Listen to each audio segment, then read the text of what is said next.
Hi, my bug. Hey, Mary, how you doing?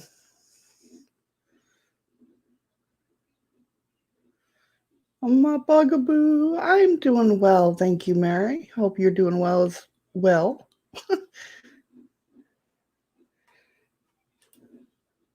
No, not today. I am not doing quads. Hello, Blue. How are you?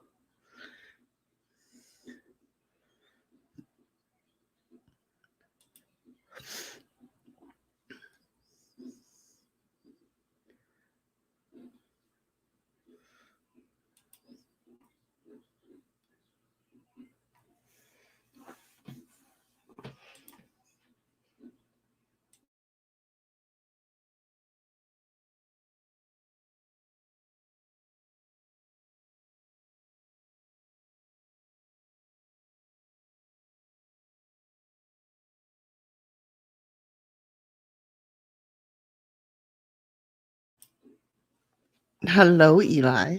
How are you?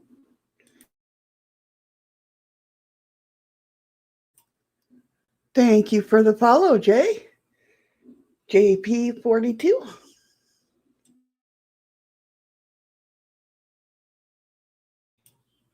Awesome to hear, Mary. Awesome to hear.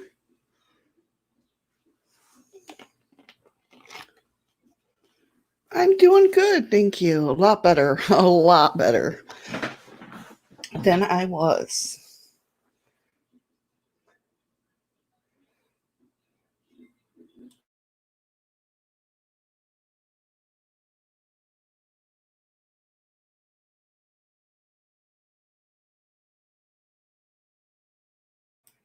Hello, Ron. How are you?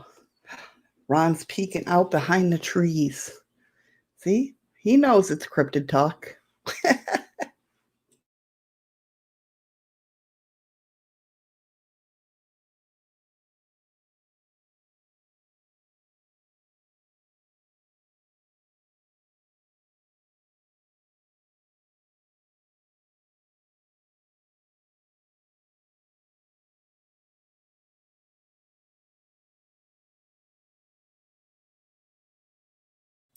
Ron's a shapeshifter. If you notice on the screen, his eyes are blue, but yet in chat, they're brown. Dun dun dun.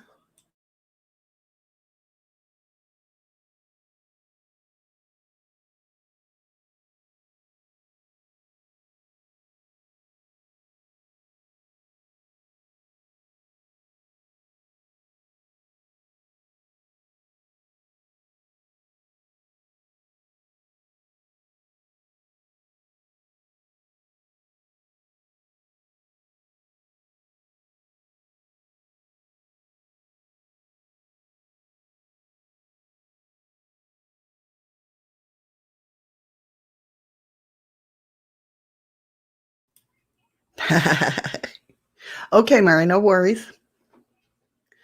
Ron is alien and Tamara likes it. Dun dun dun.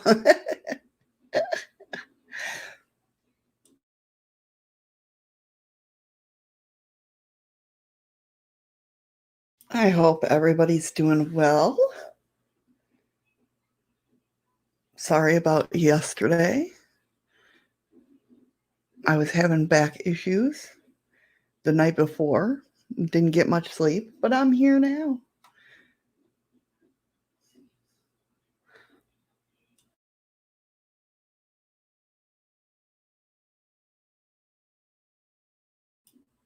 Eli, you should like today's show. I'm doing cryptid stories.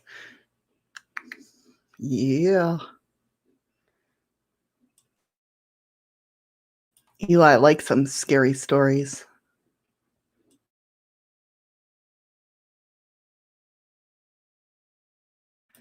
Well, yeah, it's partly my fault too because it's in between my spine shifting and I don't know how I don't know how to say it.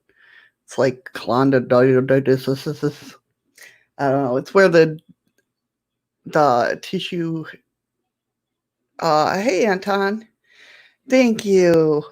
It's where the tissue between your ribs get irritated because I hold all my tension in my shoulders and my back. So, and I forget to walk relaxed because I feel like I am walking like do when I'm walking relaxed. So it's all irritating me at once, but I'm back. I'm back. Feel much better.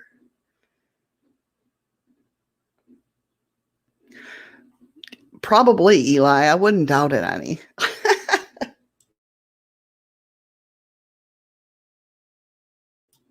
Thank you, Anton. I hope everything is well with you as well. And of course, everybody.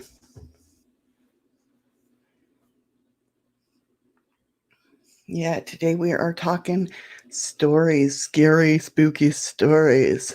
And one that's, I haven't read all of it yet, but it's pretty damn good. Hey, Through the Veil, how are you? Yeah, and that's the thing. You can't help when you're in pain 2 tenths up, and then it makes everything worse, right? Exactly. Hey, Pammy, how are you? Welcome, welcome.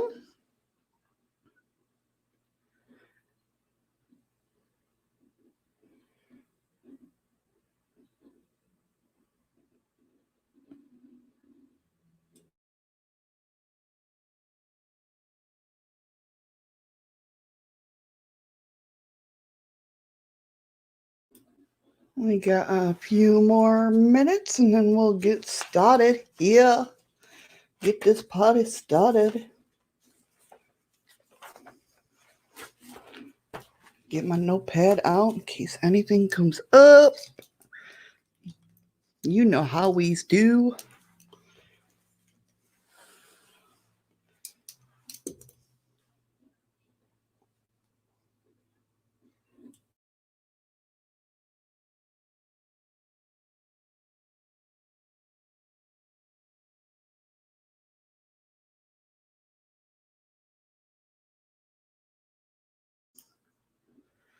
All right, guys, watch your ears. I am playing. I almost played the wrong one again, but I am playing the intro. Here we go.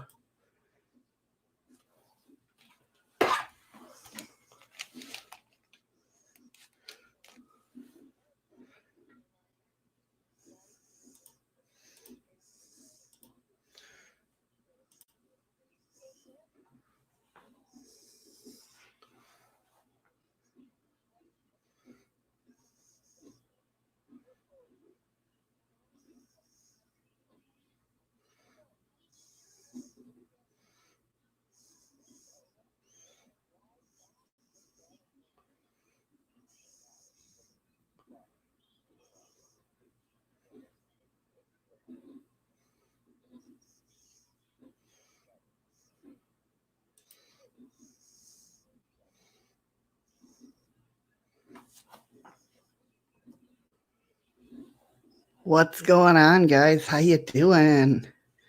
How you doing? Good morning, good morning, good morning. It's a beautiful day out there.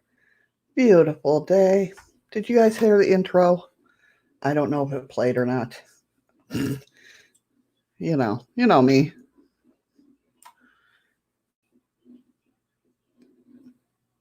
But good morning. It is beautiful. Oh, it's raining there?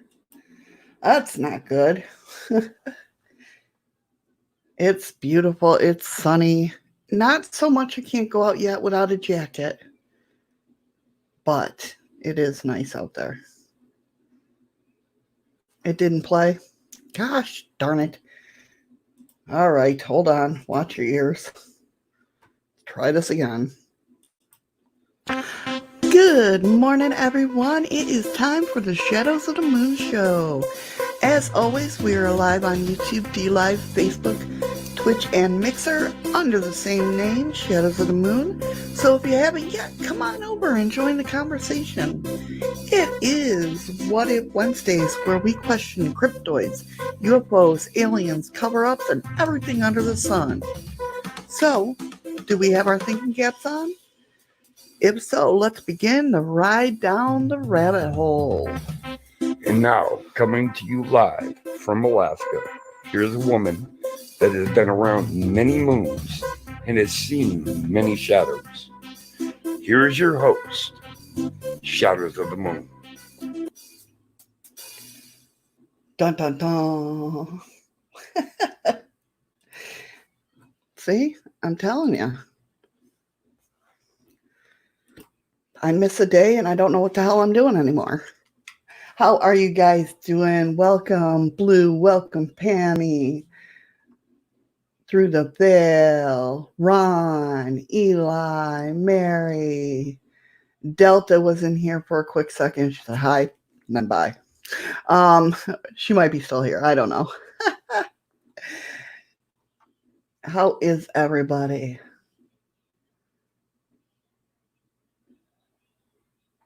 Really, Pam, you got pics of cryptic things on people's cars and houses? That's pretty awesome. That is pretty awesome. I found a couple stories dealing with cryptids and everything. I always love hearing stories. I know Eli likes hearing stories. Blue likes hearing stories. So I figured I would do some stories. And then if any of you have seen cryptids or, I think I have my number all set up. If you don't want to be on screen, you can always call in, but I'll share both the link to the call or to the to come up online on panel. Hey, Freaky Geek, or you can call into the show. If it works, there's no guarantees, right? So, good morning, Freaky Geek. Welcome, welcome. How you doing? What is going on? So yeah, the night before last, like I said, I was having a little bit of problems with my my back is much better today. Thank you for asking. I just couldn't sleep, get comfortable or anything like that. So I was like, going around doing the whole, like I say, the whole do do do do do do do do. Walking around. I feel like I do. That's what I feel like. Because I got to remember, I have to tell myself to relax. So I walk around like, no tension in the back. So I figured Tuesday I slept most of the day on and off, taking some Advil and just sleeping. And like I said, it's between that and my, I don't know what it's called, like chondrosis. Sounds like ponderosa. I don't know. It's where the tissues between your rib cage gets irritated and swell up and all that good stuff. So it's fun. So not only is my back out of line and my rib cage out of a line, my rib cage is swelled up and hurting. So it felt like, it feels like you got punched in the breadbasket and you get that pain and can't breathe all the time, So it's fun.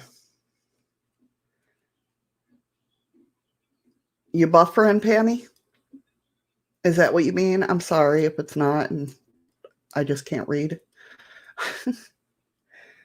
So without further ado, shall we get into some cryptid stories?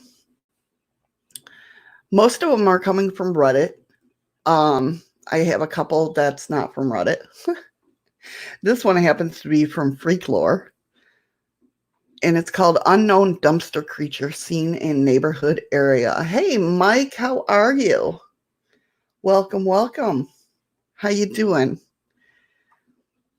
So this is unable to identify what exactly this thing was. Someone witnessed some kind of creature in their neighborhood.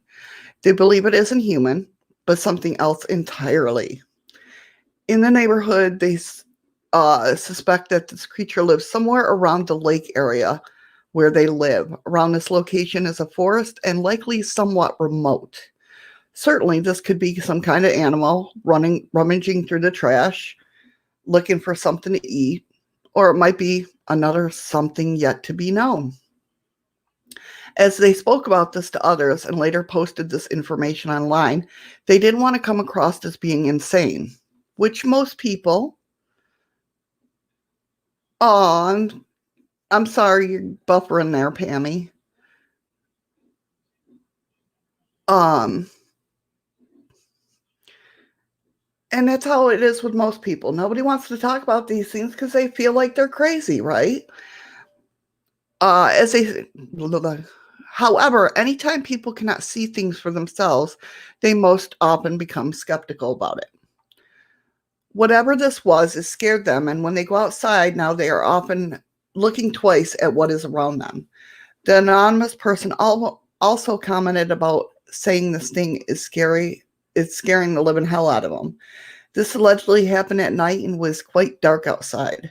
They wandered out into their back gate to the nearby trash compactor, and as they were taking out the trash, they were startled. This person said they glanced over to see a funky-looking silhouette over by the trash compactor door. This creature was hunched over in a stance, and it's believed as it was looking for something to eat. Maybe the trash just fancied its curiosity. After walking towards this creature, they noticed how its back looked. The spine was raised upward along with it having tightened skin. Notably, this thing had some nasty looking scars on it, along with what looked like boils. Bedazzled, they just stood there in awe. Moments later, they said it jumped or leaped into the air. It appeared to be taller than 6 foot. This unidentified creature appeared to have sunken eyes along with several fangs and tusks coming out of the mouth area. This thing had a long, slimy, black-looking tongue as well. Apparently, they got enough of a glance to notice the thing having a gash over the top of its head. Dark red stains also covered its mouth and nose area. Whatever overcame them, they glanced downward before wandering away. It also creeped them out to see this creature was holding a dead raccoon in its grasp. The dead animal was badly damaged from its tightened grip and was nothing more than a lumpy pulp left over mostly just the head was seen. Things got weirder as the creature appeared to stare them down. It felt like an eternity to them as the creature jumped above the dumpster without much effort. To them, this thing wasn't a threat to humans per se, but it isn't something to hang around with either. This person also commented by saying that they sometimes go out to eat by the lake nearby. It isn't exactly known where this took place, but it was somewhere in the southeastern part of the United States. Yeah, definitely. I'd be definitely checking that dumpster every time. I'd be kind of like what we do here, make loud noises and, just to make sure if the dumpster, because if you're not local here, you don't know to lock the dumpsters because of bear. So if the dumpster appears to be open, always kick the dumpster to make sure there's a bear isn't in there. That's what we do anyway. So that was the first story. Through the veil, the cryptids have me scared to go in the woods. Understandable. Totally understandable.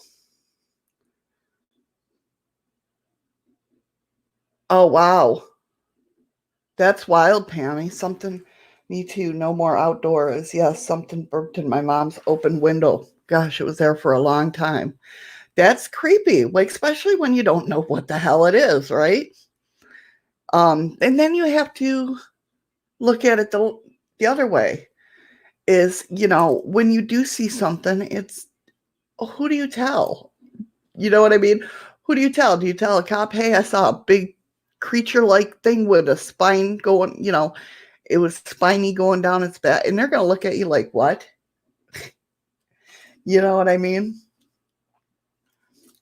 But yeah, again, the reason I love cryptids, I mean, if you look at a long time ago, and I've said it over and over again, the platypus was once on the cryptid list because nobody believed somebody seen a duck-looking, duck-billed, egg-laying,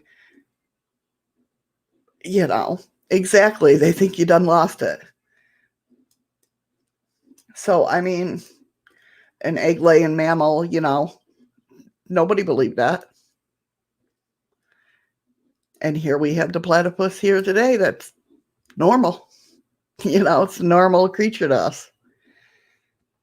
This one comes from what the wetlands experience, they said. About 5 years ago, me and my older sister went to the nature park, a wetland, so to speak. Of course, we went at night so we could skateboard around because you aren't allowed to. But a 14-year-old trying to look cool in front of her 24-year-old sister. Well, we just went just around as the sun was setting. For a little bit, we got lost since the park was so huge and condensed with thick woods. We were trying to find a bridge, a 20-foot or so bridge, so we could hang out just above the rushing river. By the time we got there, the sun was hardly visible over the mountains. I looked around after drinking my water, and here is when the creepy stuff happened. As I looked on the other side of the bridge, I saw a tall, skinny figure. I first shrugged it off as being a person, maybe a ranger of the park, but then it got on all fours and walked away. I didn't say anything at first, mainly because I thought it was maybe a bear or something. I looked back at my sister as we chatted about boys and along many other things. Then I looked back at the end of the bridge. My sister did too, and we both saw the figure this time. At this point, I was totally freaking out. Mind you, it's still not dark out. The sky's purple and orange, so it wasn't that I was seeing things like when your mind pictures the figures in the dark. No, it was right there, and it was getting closer. I told my sister to get the hell out of here. Her first going off the bride and down the hill. I went second. As I turned at the bridge again, it was 5 foot in front of me, on all fours once again. It stood there as me and my sister skated off, and this isn't even the end. I told my sister to head to the main building since there was a camera and lots of light. We skateboarded for what seemed like hours. Every minute seemed like to last an eternity. As we finally get to the main building, we finally stopped riding our boards. Out of breath and scared, we both looked around. By this time, it was pitch black outside. We made a mad dash to the car, taking a path we have never seen before, but it was outside the park, which made us feel safer. After we got in my sister's Jeep, we both got in, hearts racing and scared out of our minds, and we tried to leave the gate, but the gate was locked, meaning we couldn't leave since we were the only one in. It was the only way in and out of the park. We got even more scared. We tried everything to get out. We even thought about just leaving the car behind and walking the 2 hours home, but we drove onto the sidewalk and got out of the park that way. To this day, I won't go back to the wetlands ever again, even in daylight. Whatever that thing was, I never want to see again, and I can't stop thinking about it. I'm almost 19 now. You can think it's just some story, but it really did happen. Me and my sister didn't even talk about it. We won't talk about it to this day. Something changed between us. I could feel it after that day. Welcome back, Freaky Geek. Yeah, I would definitely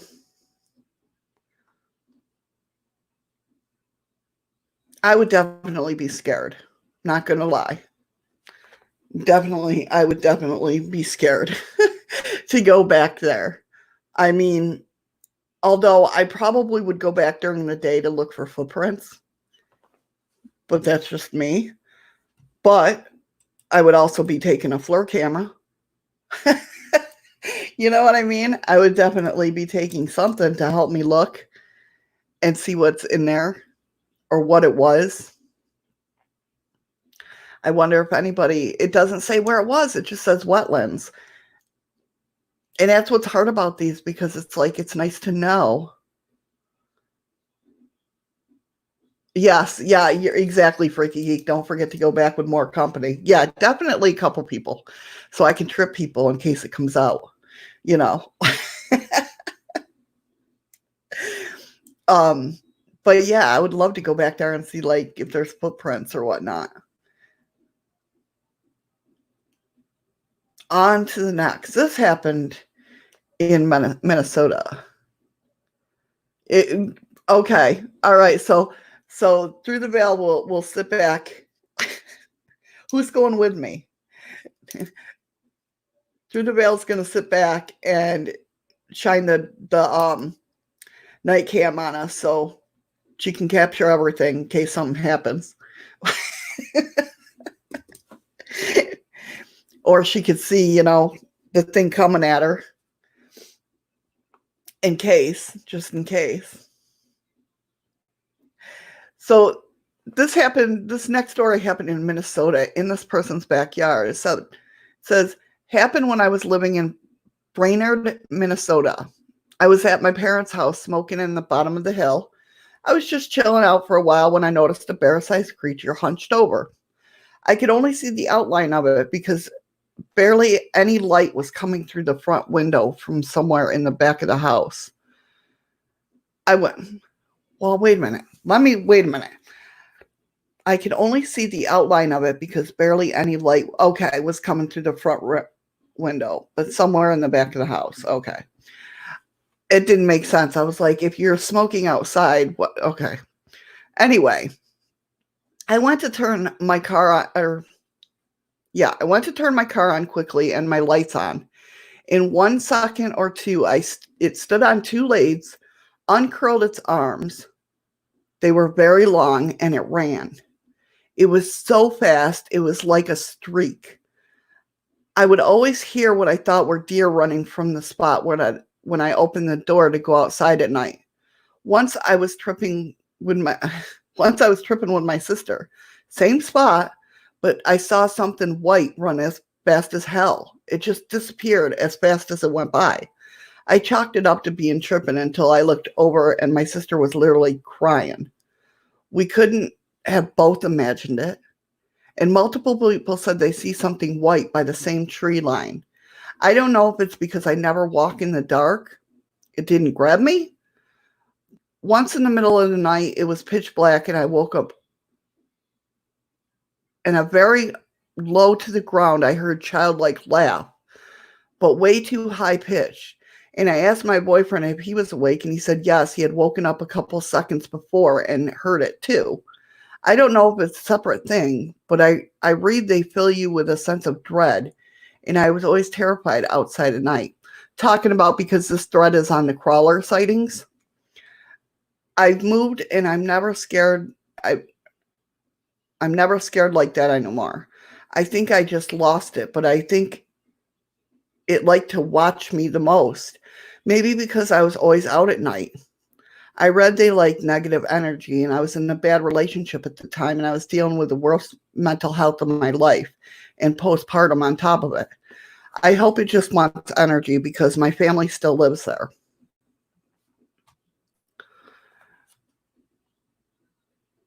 Yeah, it was a creeper. There you go. I'll go with you, but let's have some big men that can go with us. Yeah, that works for me. Yes, the three-toed. Yes, Pammy, I've seen those. A lot of cryptids are. So we'll go all in a bunch. Tries to understand the person is. I know. I don't think they knew like how to explain. That's what I was trying to figure out. That's where I was getting bumped up, all messed up with it, because I was like, okay, you're outside at the bottom of the hill, but I don't know. I was trying to figure out where the hell everything was. That's what I'm saying. You always need somebody around you so you can trip them when these things come after you. Okay, next story. I want to get to this one because it's long and it's got like 3 parts to it, and it's all about a person going into the woods and finding this notebook, and it's got cops involved. It's got everything. It's like a missing 411 person, but it's a family. I think. I don't know. We'll see. We'll all read it together. So this next one is I saw something in my woods. To start off with, I live on the East Coast in Central Virginia, and the property I live on contains 10 acres of fields and woods. Just as some background info, the property was once a battleground during the Civil War. The Battle of Metaquin took place right around where I live. My friend and I have always seen ghosts and paranormal activity up around the property whenever we hang out or camp, but that isn't why I'm typing this.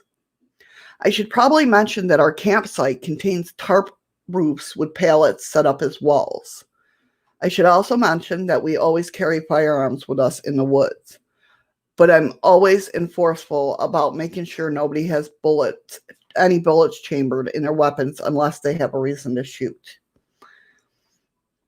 One night in late April, 3 friends and I were hanging out by the fire within our campsite. At about 11:30 p.m., one of my buddies and I wandered down the trail with no flashlights of any sort in the dark. Screw that, first of all. We stopped at an opening in a field where we could see the stars. We chatted about random topics for about 5-10 minutes until we started hearing steps and twigs snapping in multiple areas in front of us. We were skeptical, but we kept an ear out. Then all of a sudden, I yelled, "Oh shit," and uncharacteristically racked a bullet in the chamber of my rifle as quickly as I can. Then I immediately aimed my rifle towards what I am seeing. It was dark, so I couldn't distinguish details, but this is what I saw. It was a pale white silhouette. It was crawling uphill from another trail. It didn't seem intimidated, though ratherly intently curious. Its body moved similar to how a chicken bobs its head, but more subtle. So its body moved similar, so kind of like this, but more subtle. Okay. My friend and I yelled for our other 2 friends to come assist us as the creature got closer. We yelled louder. We weren't terrified, simply frightened and in awe. The creature went behind a tree and repeatedly poked its head out. It occasionally began to crawl towards us from behind the tree, but would retreat once again. So it was definitely like skittish, it sounds like. All its movements were slow and agile. After about 2 minutes, it disappeared, as we couldn't see it because of the brush, but it probably fled into the woods. Our other 2 friends arrived a minute or so after the creature had fled. Their excuse was that they thought they had ran into a hunter or somebody, so they decided to take the bullets out of their weapons. Anyway, the next day we went back to the spot of the sighting. We found disturbed leaves and tracks exactly where we saw the creature. The friend and I, during the sighting, is a skilled hunter and tracker. We followed the tracks that led off the property until it seemed to either go cold or we lost them.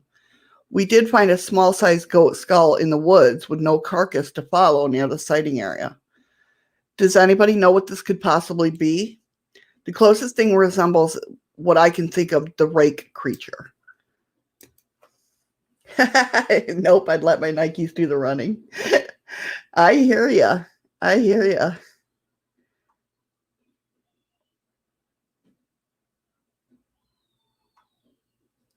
That's right, Freaky Geek. That would be hard to walk around with your arms on fire. Oh, I believe it, Pammy. I believe it.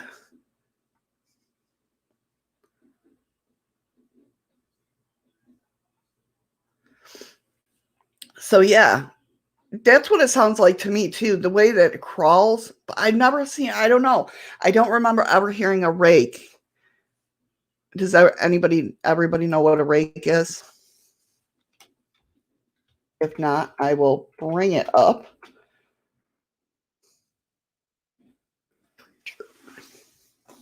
So you guys can see.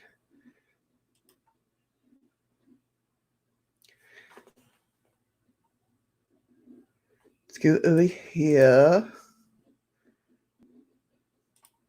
No, that's not what I wanted. There we go. This right here is what is people are calling the rake.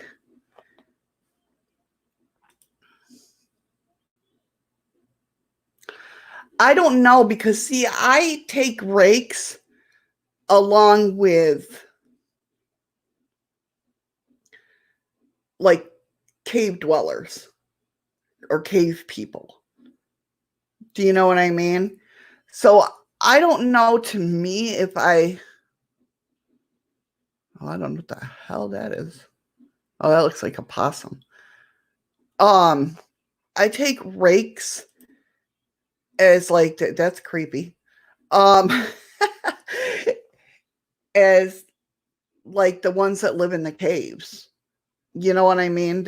I really believe that it has something to do with them. Um and it's funny that it goes back to like last night me and Eddie watched of course Skinwalker Ranch and they were drilling and all of a sudden like they had an earthquake but they didn't feel the earthquake, they just saw the poles moving and everything, and it just reminded me. And then an alpaca got the next morning an alpaca got attacked, and I'm like, I wonder if there's caverns under there. You know what I mean?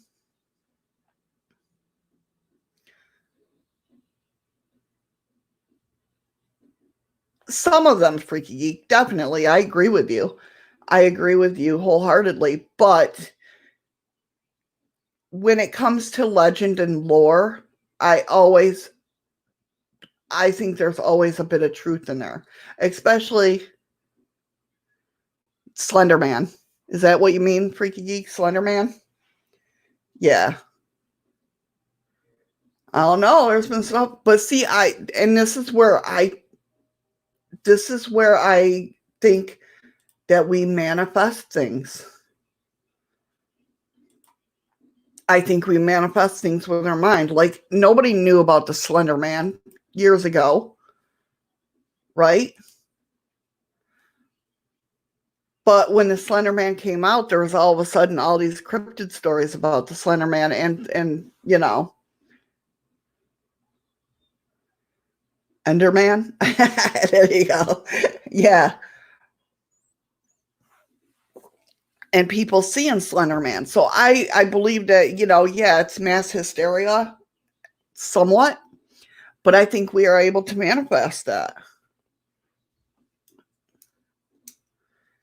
collectively and not even realize it, if that makes sense. Maybe not. In my mind, everything makes sense. I might not, put the words out. Oh, you know what I forgot to do? I forgot to do my Twitter. What's up with that? See? One day away, and what's today? Wednesday. I have to write these in bigger letters. I can't see. What if? And what if? There we go. Sorry, guys. What gets me is the stories get around and these people don't know one another to share the story. Yes. Yes. When there's stories, yeah, you're exactly right. And they have a story that matches what this thing, yeah. That's why I love reading these things.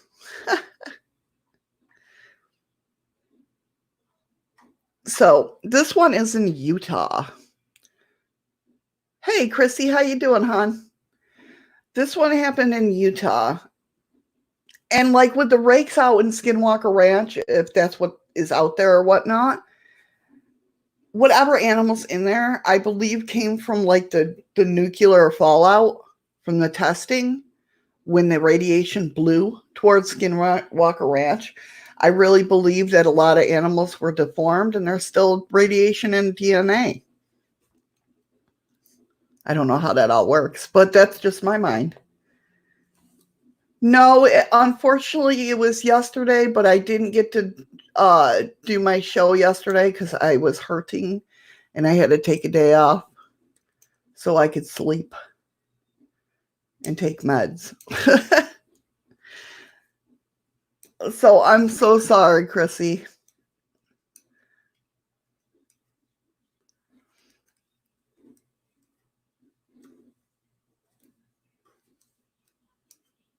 Right, yeah, exactly, Mike.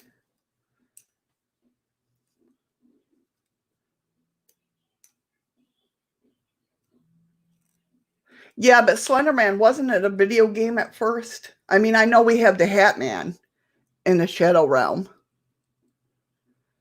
The Hat Man with the red eyes, but Slenderman is more in the woods area.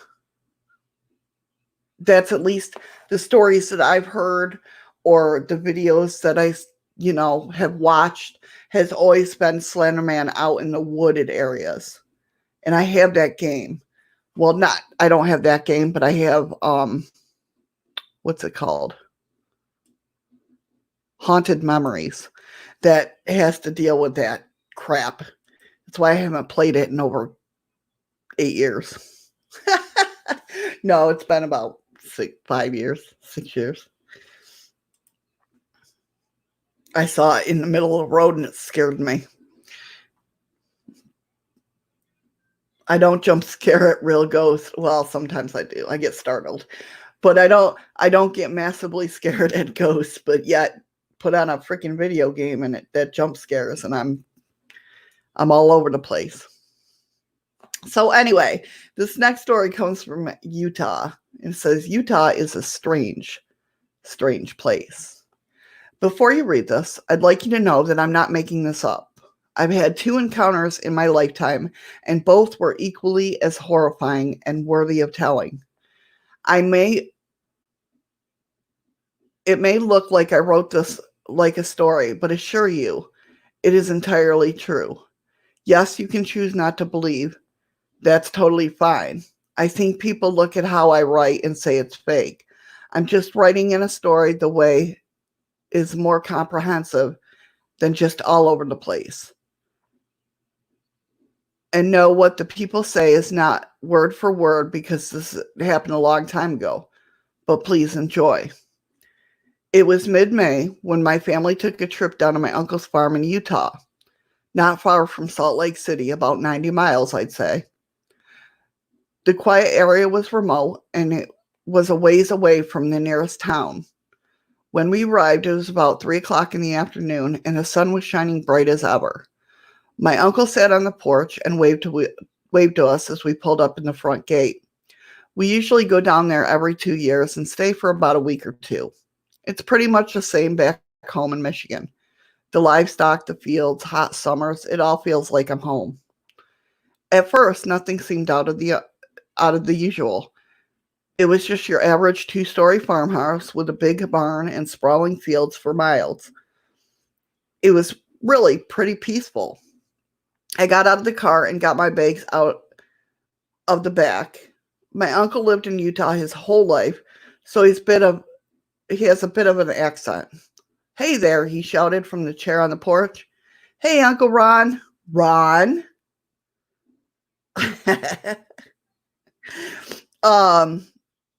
I said with a smile. "How have you been, boy?" he asked. I walked up the steps and set my bags on the door. "Pretty good. How about you?" I asked. "Well, I was going to go hunting. Forgot y'all was coming today." "You're welcome to come with me if that's all right with your ma," he said. I nodded. Hunting was pretty normal in Michigan. I usually got a buck or 2 during rifle season, so I'm fairly good, you could say. Hey, Mom, is it all right if I go with Uncle Ron to go fishing? Or to go fishing, to go hunting? I asked from the porch. Will only be a couple hours, he added. She sighed, looked at us for a second. Yeah, that's all right, she said. Here, you take mine, and I'll go get another one. He grabbed his rifle he had leaned against the wall and handed it to me. Make sure she ain't loaded, he said before he headed inside. Thank you, Jim, for that diamond. Oh, that's so sweet of you. How you doing, hon? Welcome. I know, I am ready to go fishing. That's what it is.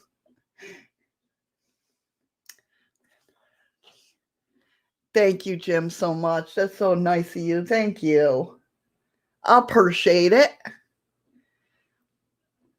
Um, let's see. Make sure she ain't loaded, he said before he headed inside. I pulled back the bolt back slightly and checked if it was loaded. Once I seen it wasn't, I held it freely. You two better be back before 11, because we all know that your uncle likes to take his time, she said as she walked up the stairs. Okay, Mom, I'll make sure. Just as I said it, my uncle came out the door, letting the screen door slam behind me. All right, let's get going, he said. I told the boy to be back at 11, said my mom, before my uncle walked off the porch. Will do, he said with a smile.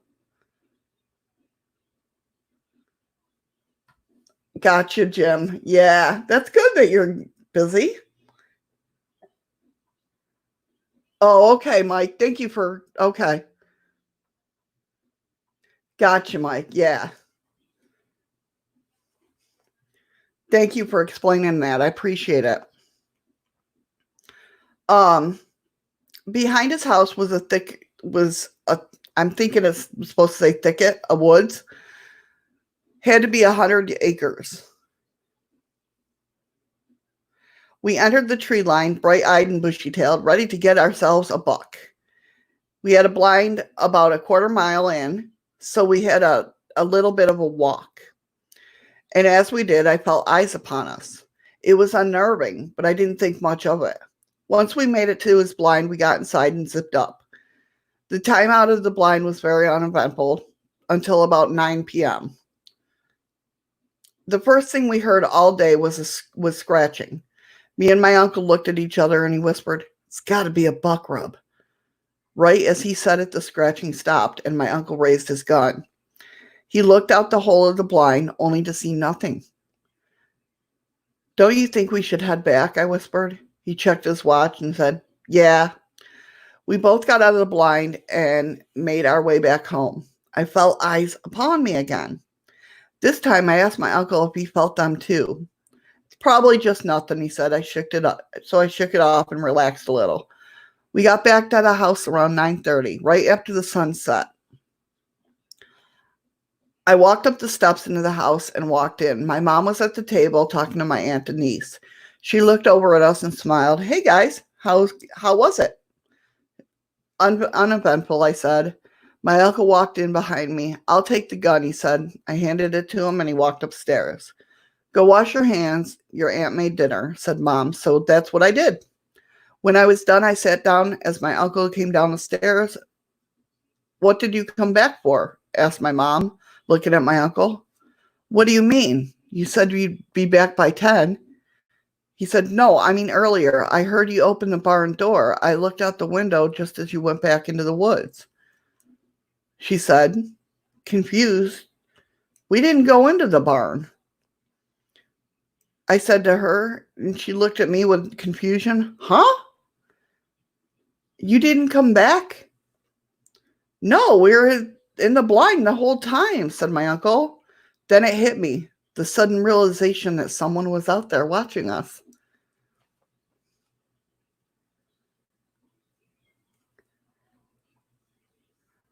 I think you were seeing something, said my uncle. Yeah, Mom, you did just get a concussion. I said, remember last week when you fell and hit your head? Thank you, Ron, for the ice cream. It was Ron.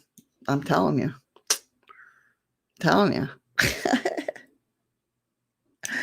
um, I said, remember last week when you fell and hit your head? I shook that off too, just like feeling it being watched.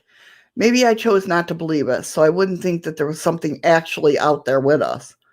We all passed it off and ate dinner like normal, and the next day was normal as ever. Nothing happened until the third day. It was sunset, and me and my uncle sat on the porch. How you doing in school? He asked. I looked over at him and said, A's and B's, average. He opened his mouth to say something, but before he could, he was interrupted by the squealing of the pigs out by the barn. He always kept his rifle with him outside. Go to the truck and grab the shotgun off the rack. Might be a pack of coyotes back there, he said, jumping out of his chair. I ran to his truck, swung open the door, and grabbed his shotgun. It was a 12-gauge slug round, nothing I was too aware of at the time. Me and my uncle ran out to the barn. We both froze in our tracks. What was out there harassing those pigs wasn't a pack of coyotes, but a damn thing from hell, or so it looked like. Bony clawed hands, skinny and bony rib cage. The damn thing seemed to stare to your soul with its huge eyes. It loomed over us. It had to be about 7 or 8 feet tall. Out of sheer fear, I took a shot at it, and then another, before it took off into the woods. We stood there in shock. The pigs were squealing and running in circles. They were just as scared and confused as I was. I looked at my Uncle Ron and said, "What the hell was that?" I asked. I'm not sure, but it had to be what your mom was talking about. We checked the pigs, and a few had minor lacerations, but none of them were dead. We checked the area the thing stood, but found nothing, not even blood. It never wanted to leave somewhere. I never wanted to leave somewhere more than right now. Once we got inside, my mom and aunt were eager to hear what happened. Then we told them. They were as shocked as we were.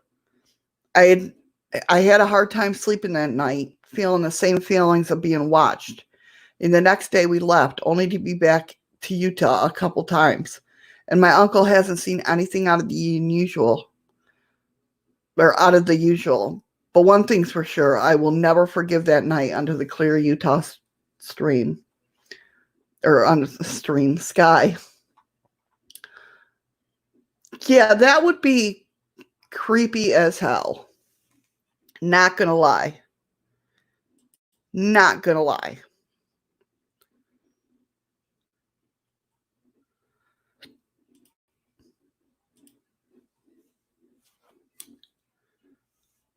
Exactly. Yes. See the stuff out there people are seeing.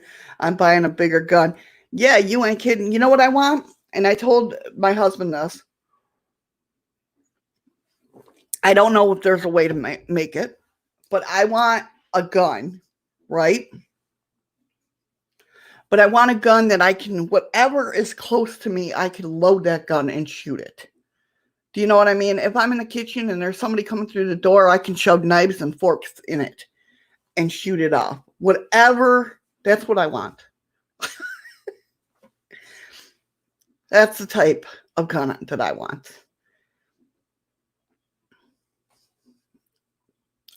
They probably don't exist, but you know, I can dream. Okay, so here comes the story now. And it's like, I'm not going to lie, it's like the Blair Witch Project, kind of.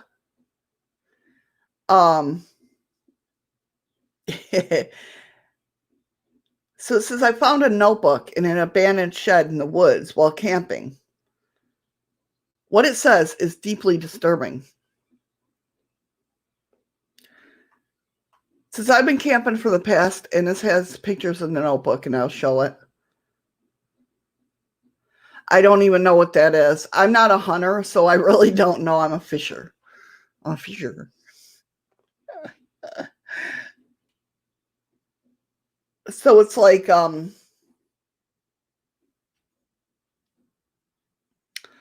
my God. See, my best friend's a hunter. Like a muzzleloader? That type?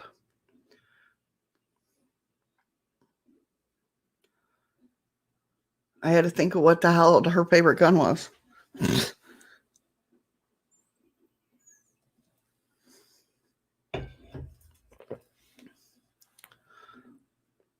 Okay, so it says, I've been camping for the past week with a few of my friends. We're in a nice secluded campground on the side of the mountain filled with forest and a few remote lakes. It's quiet, peaceful, and honest, one of my favorite places in the country. It's not a well-known campground. It's about 15 minutes outside of Pittsfield, Massachusetts. Gotcha, gotcha. Right in the heart of Berkshire. So it's still close to town and everything we need while still being remote and private. I'm including this so you know how normal this place is. It's beautiful. Families come out here often to camp. I've been coming here since I was about 8 years old with my family, and I've never had anything bad happen here until now. I'm a 19-year-old girl, and a few of my friends and I decided last weekend we wanted to go to camping since we've all been back from college for the summer and missed each other. There's 6 of us overall. Me, Hannah, that's her name, Tyler, Jacob, Eileen, Ben, and Yona. The names aren't real, obviously, because I want to keep our names anonymous. We're not totally sure what to do about this. So we've been here for about 3 days. We got unpacked, set up our tents and campfire. We spent the next 2 days messing around and enjoying ourselves, swimming in the lake, talking around the campfire, and hiking on the trails. We have 2 more days here, and today we decided to go exploring off trail to see what's around. There's not really a danger of getting lost or anything because there's big fences surrounding the campground and separates us from our national park. We figured we would take a map, keep track of where we were with Tyler's fancy GPS he got for geocaching or whatever. Ben had stomachache from some expired granola bars and decided he was going to wait for us back at the campsite. We packed up our backpacks with plenty of water, snacks, and emergency supplies, tied our shoes, locked up our stuff, said bye to Ben, and headed out for a smaller trail off the largest lake. For the first 2 hours, we didn't find anything cool or interesting as we trekked deeper into the wildness. We found some cool trees, a little den of some sort of small animal, a huge boulder we got a couple cool pictures on top of, and a little cave near the boulder that wasn't very interesting. So they're just having a good old day, just out having fun, taking pictures. As we got deeper into the woods, Eileen got a little spooked after she thought she heard someone calling her name. We all thought she was being ridiculous, as there are 5 of us out here. There's bound to be echoes off trees and shit. Eventually, she dropped it and laughed it off. Tyler wandered off, and when we stopped for a snack, a few minutes later, came running back and told us he saw something running around the woods. We all thought he was messing with us, and we fucked with him for it. It was funny, and he brushed it off. We heard a couple of distant bells, which were a little weird, but we figured someone had a dog out here or something. About 3 p.m., we finally found something interesting. We found a cool structure that was made out of sticks and stretched into circles, like 2 to 3 feet into diameter on the ground and hanging from the trees. We also found a few nest things around the base of the trees, like sticks and branches, like they had fallen in a circle pattern on the ground.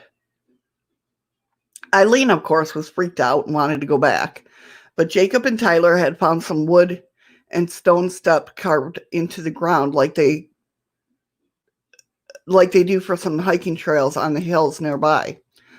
We also found some old wood railing, like what you'd find next to inclined trails.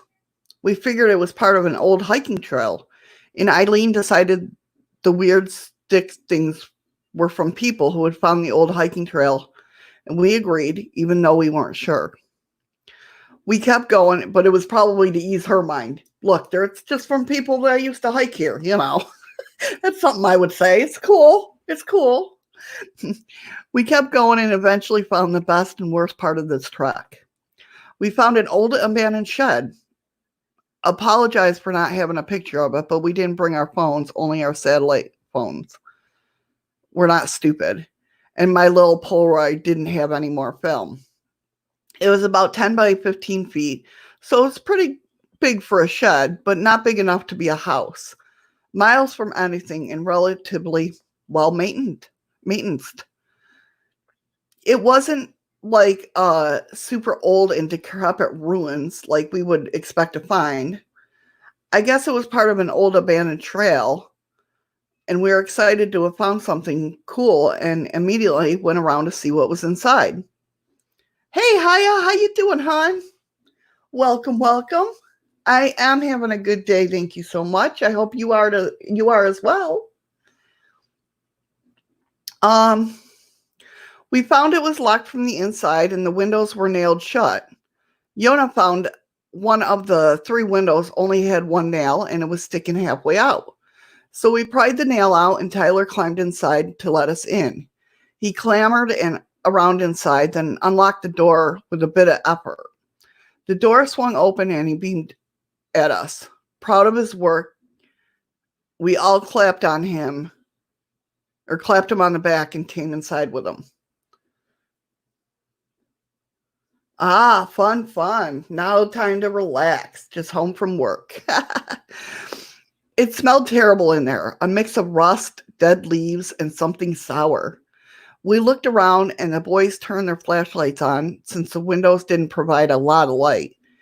Inside there was a gross wooden chair, a pile of dusty and nasty looking blankets, a wooden table that was turned on its side, a few smaller bones we thought were from animals, and a ton of leaves and dirt on the ground. There were handprints and footprints everywhere and probably a couple needles. So we apparently thought some hobo had been sleeping here. Tyler disagreed and thought some sort of cryptid had made its nest here. Eileen punched him and left the shed, and of course, we ripped him for being a dick. He said he was serious and said the bones and how it looked so creepy as hell. He said all the stick sculptures and shit were weird and not something a person would do. He wasn't afraid at all and said since we were on the grounds of well-known and popular campground and how it backs up to a national park are all signs of something living here. He then changed his mind about being a cryptid and decided it was probably some creep trying to be weird and scare everyone who happened to stumble across it.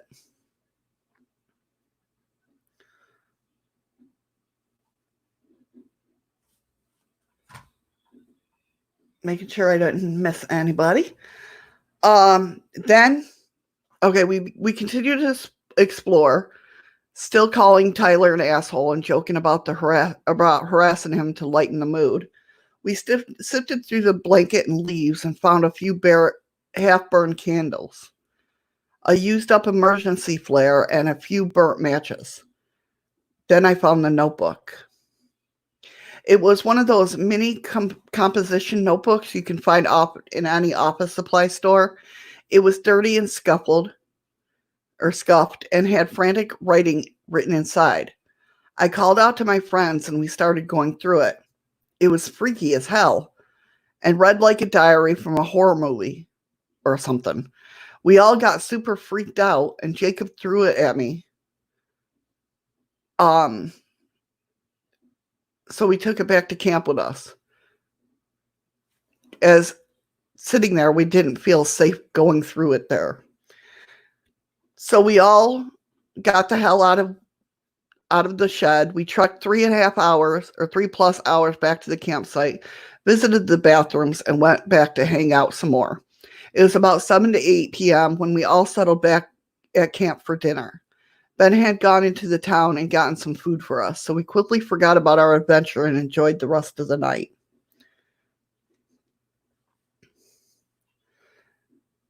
Which is where we are now. It's about 10 p.m. We're all sitting around the campfire. I brought my laptop to go through the pictures we had thought I would try and just transcribe the notebook so everyone could read it at once. And then we could talk about it. So here goes. I've added some punctuation, fixed the grammar so it's more comprehensible. You guys ready? Page 1. My name is Cassie. I'm 14 and camping with my family at the campground. There are 5 of us, me, Mom and Dad, Levi 11, and Daisy 6. We've been here for 5 days, I think. I lost all of them yesterday. I don't know what to do. I don't know if anyone will find us. I don't even know where I am or where to go. I'm so scared and I don't know what to do. If someone finds this, you have to know what happened. We got here 5 days ago. It was fun. We set up our tents and went swimming, hiked and had fun. It was supposed to be a fun summer trip, just the family. We went exploring in the woods 2 days ago. Dad knows this campground really well and I wanted to try some off-trail hiking. We brought water. We brought food. It was fine. It was fun. We were out there for a while, and then we found these weird stick spirals everywhere, sticks around the trees. Page 2. Then we found footprints. We heard sticks cracking out of sight. Levi touched one of the spirals and got a rash a few minutes later. We saw an old cabin in the distance, but decided not to check it out in case it was dangerous. We went back to camp, and it got really, really dark out, and we couldn't see the stars or the moon. Dad said it wasn't supposed to storm. We went to bed. We heard footsteps outside, but Mom and Dad didn't see anything. Levi's rash got worse, and Mom put ointment on it. The footsteps lasted all night. I thought I heard breathing, too. The rest of them couldn't hear it. A few times there were bells. Just short little rings, like a dog bell or something.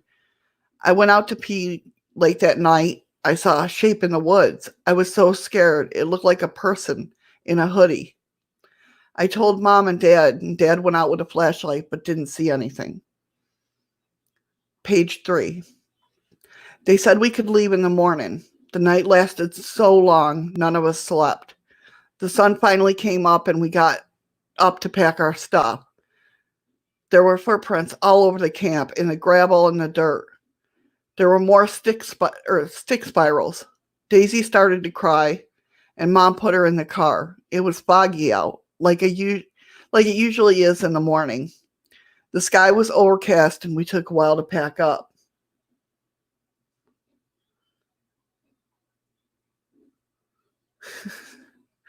Levi noticed we couldn't hear any birds or cicadas. Everything felt muffled. We packed up. Dad left to go down the road and check it out.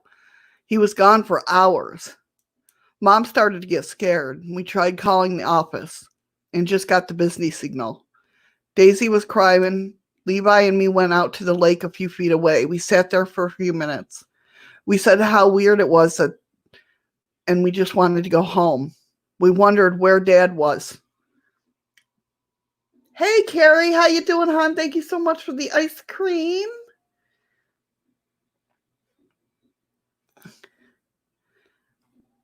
We sat there for a few minutes and said how weird it was and just wanted to go home. We wondered where Dad was. It got cold, so we went back to the car to get jackets. He must have walked down the road, right? Mom and Daisy were gone. Mom's phone was in her seat. There was no service. Levi started to cry. We yelled and yelled for Mom and Dad and Daisy. There was no answer at all. No echoes, no birds or bugs, no wind. I think my ears were ringing. It sounded like bells again. I didn't know if it was in my head or just super faint. It was getting dimmer out. I looked at my phone to see what time it was, and I tried to call my mom and dad. It was 8 p.m. Ha ha ha, Carrie. I understand that. It takes a minute to figure that stuff out. We had been yelling for my mom and dad and sister for 4 hours. Or we had been at the lake a long time. I started to cry too. I was so scared, but I tried to keep myself together for Levi. We sat in the car, ate some food, and tried over and over again to call my mom, my dad, and the office. We tried 911 too, but there was always this stupid busy signal. I made us beds in the car with sleeping bags and told Levi we would try again tomorrow when the sun is up. Page 5. Maybe there was a storm or something down the mountain. I heard the footsteps again that night, last night, all around the car, pacing and pacing, but I looked out, there was nothing there. I cried as quiet as I could and prayed to God that someone would find us. Around 2 a.m., the wind started to blow again. It smelled really bad outside, and the footsteps got louder. I gave Levi my headphones and made him play his music. There were sounds outside like wailing and whistling, nothing like I've ever heard before. It sounded like whales underwater, but slow and far away. I told myself it was coyotes or something. The sun finally came up, and when we got outside, it was freezing, but it was so humid. It smelled awful, like ozone and rust and sharp cheese and dead leaves and dirt. The fog was still everywhere. We couldn't see past the tree line, only a few yards away.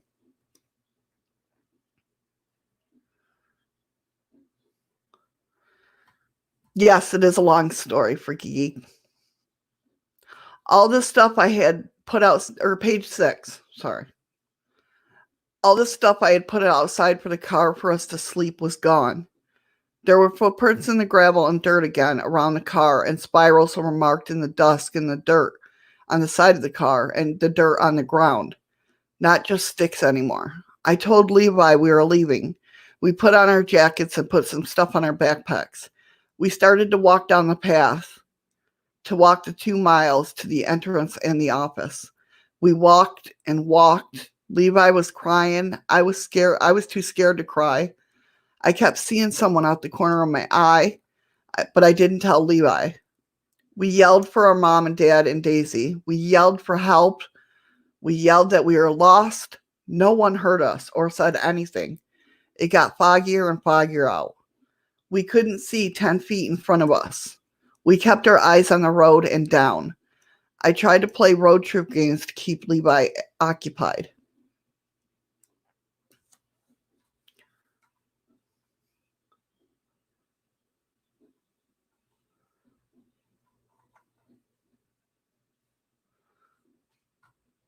Page 7. At some point, our phone stopped working.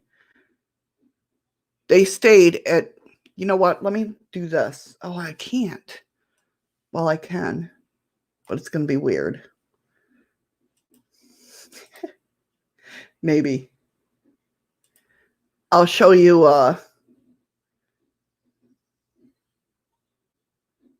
let me, maybe.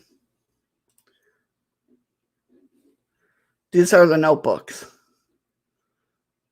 or the pages from the notebooks.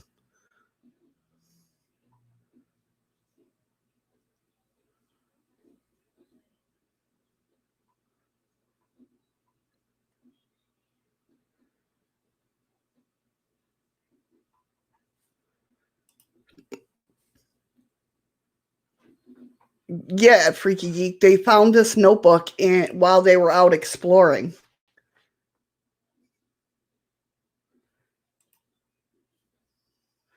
They found the notebook while they were out exploring. Okay, so at some point our phones stopped working. They just stayed at 2:17 p.m. They wouldn't unlock the battery charge, or they wouldn't unlock. The battery charge wouldn't change. We knew time had passed because we had gotten thirsty and hungry, and we walked and walked and walked. God, fuck, I can't do this anymore. I'm crying and crying and crying. I can't breathe. And then it says, fuck, fuck, fuck. Hold on, let's get to, yeah, we're right here. No, we're not. We're right here. I think. I don't know. Where's one of these pages? Damn it. We just kept walking for so fucking long. I told Levi to stop and turn around because I had to pee. I went and took the couple steps back to him, and he was gone. He wasn't anywhere. His footprints stopped where he was standing. I screamed and screamed for him. I looked everywhere, but I couldn't fucking find him.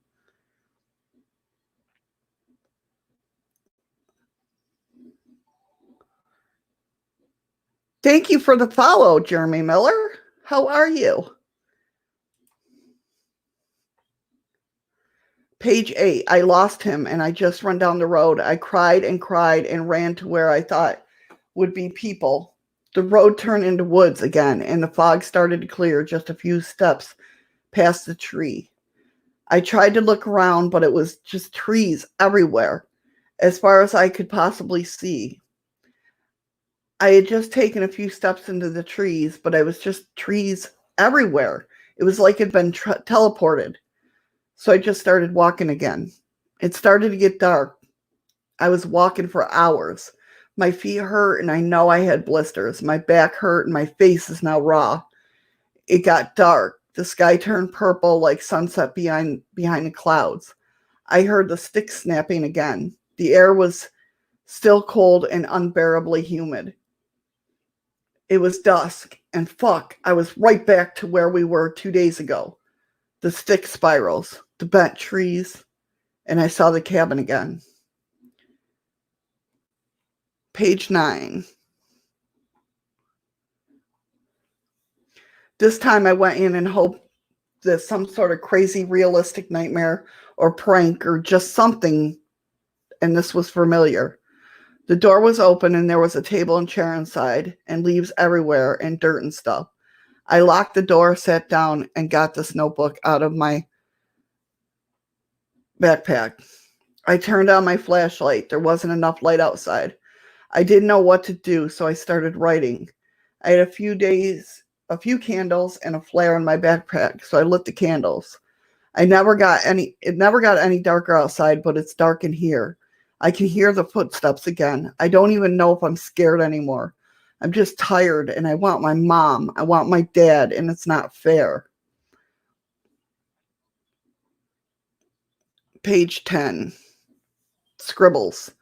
Fuck, there's something outside. It puts its finger under the door. I can hear it walking. I hear the bells chiming. They're closer this time. My name is Cassandra Rupert. I'm 14.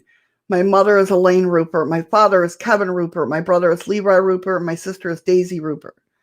Page 10. We went campground on June 27th, 2019. Please find us. The notes end there, and I mentioned we found the used up flare and candles in a shed. I think Cassie lit them. We're leaving in the morning. It's almost 1 a.m. and everyone is terrified. Ben is going to stay up and keep watch to keep us comfortable. We'll be handing this off to the Forest Service and the police in a few hours. It is not what I had planned for a camping trip. God, I hope this isn't real. I'm terrified for this family, for Cassie. I have a 14-year-old sister. I can't even imagine how scared she must be. I'll link the photos to the notebooks in the comments. So yeah, that's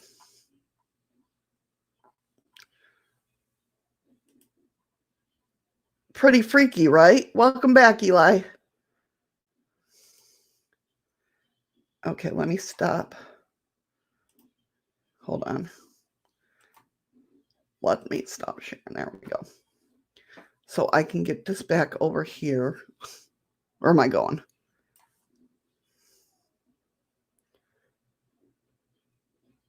There we go. We can get this back over here so I can read again. So this was in Utah. Wasn't it? Didn't I say Utah? I don't know. Hold on. I'm not. Oh, no, it doesn't say. There is an update. There's a couple updates. It does, doesn't it? I'm telling you, though, that's freaky shit. So here's... Wrong one. Oy vey. There we go.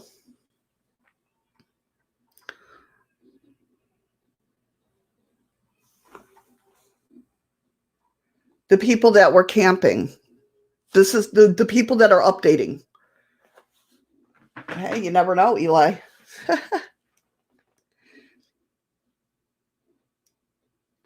Okay, no problem. What it was is these people that are telling this story found this notebook. Now, everything that I just read, where it said page 1, page 2, page 3, that's what was in the notebook. Now it's coming back to the people that found the notebook. It says, "Hey guys," and this happened about 10 months ago. "Hey guys, sorry this took so long for an update. This probably isn't what you're hoping for, but there's a lot going on. I have to pull all together before I can post a true update on what happened to the Ruperts. We're safe. We made it home in one piece." Now, these are the people that found the notebook. "Everyone went back to their respective homes, and we met a few times since then with both the cops and the Forest Service and each other. The day we left the campground, Ben had stayed up all night until the sun came up. We tried to sleep, but I don't think anyone slept very well. I got an hour or so, but I was tossing and turning, and my heart was pounding all night. When the sun started to come up, it was normal misty morning. We asked Ben if he saw or heard anything while we tried to sleep, but he didn't notice anything out of the blue. He saw a few raccoons, but that's normal. We packed up our stuff, rolled up our sleeves or our sleeping bags, and packed probably their sleeves too, and packed up our backpacks and took down our tents. We piled everything into the cars and did a once over at the campsite to make sure we hadn't left anything or anyone. We did a head count and everyone was there. By the time it was like 7:20 a.m. or so, the office wasn't open yet, so we called the Forest Service and had a few officers meet us there. They met us at the office a few minutes later, and the two officers told us to follow them back to the main Forest Service building a few miles away. So we got in the cars again, told our parents what was going on, what was happening now, and we all had good cell service again.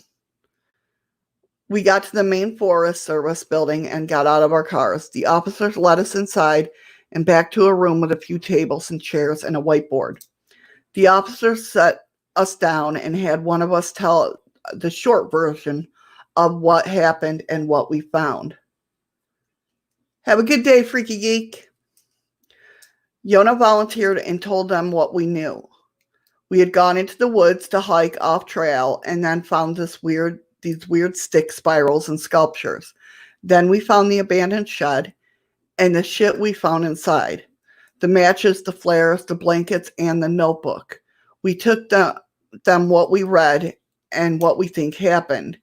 The officers were worried, obviously, and decided to call the county sheriff and the Pittsfield Police Department. Oh, yeah, this is in Pittsfield, Massachusetts. That's right.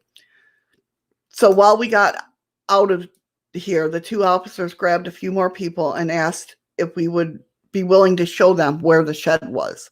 We agreed, except for Eileen, who had just wanted to go home.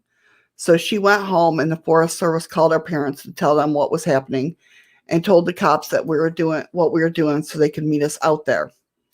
They piled us into the rugged gator vehicle things. I was in one with Ben and the officer Grady, a nice young woman, and Yona was in one with Tyler and another officer, and Jacob was in the other. So there were 3 ATVs. They kept their radios on and were in contact with the F base and the cops. I think I wasn't paying too much attention. We didn't have to give them directions to get up to the trails where we went into the woods. So we just talked with Grady for a while until we got there. She could tell how freaked out we were. So we just talked about college and what we're all studying and, stuff like that. It took a half an hour to get to the trail from the office with the ATVs. We got to the trail around 10 a.m., I think. Between all the traveling and talking and communication, I believe it was just around 10 a.m. We stopped at the section of trail where we left, and the officer at the front with Jacob stopped to write the details down and send the location to the FS base and to the cops so they'd know where we were. After he was done, Tyler hopped up in the front ATV and we all followed their lead. We trusted them to remember where we were going so the rest of us could just kind of chill and talk to the officers we were with. About an hour and a half later, we started to see the stick spirals and the piles. Grady was whistled and said, "Damn, that's crazy. Who would put all their time into doing something like this?" I don't remember how long it took us to get to the shed, and I was nervous and my heart was pounding the whole time. Ben had my hand get closer as we got closer, and we both freaked out. Oh, really, Pammy?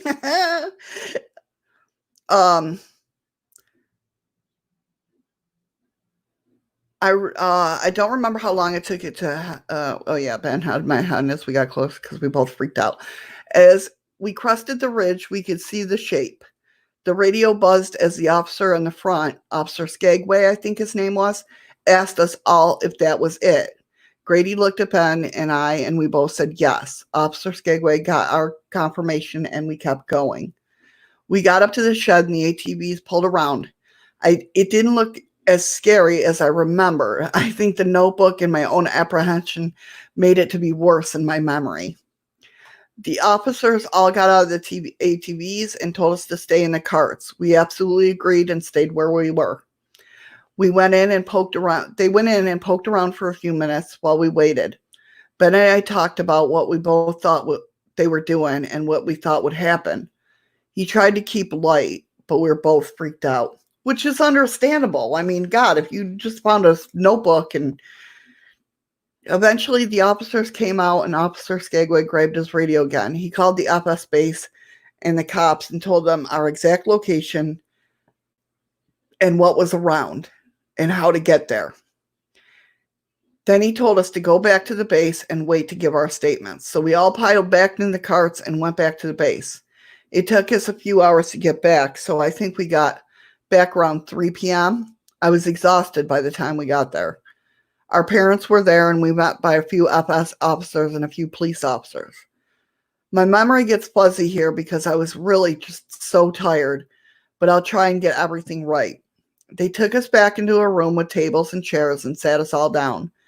They had us recap what we had already said before and then split us up and talked us individually, which makes sense, Why, I'm not sure. I'm not a cop. But they do that, just to make sure that maybe details that, Yona went first and took about 30 minutes. Jacob was next and took a little longer. Then Tyler, who didn't take as long. Then it was my turn. 2 cops and a detective woman and another male officer, I think. I don't know how that works, but led me into a separate office and sat me down. They were nice and offered me some water. They asked me what exactly happened from the day before to today, and as much detail as possible. So I told them what we did that night before, or the night before yesterday. It's not really important, but then what happened yesterday. I told them we had gotten up around 8 a.m., had some breakfast around the fire.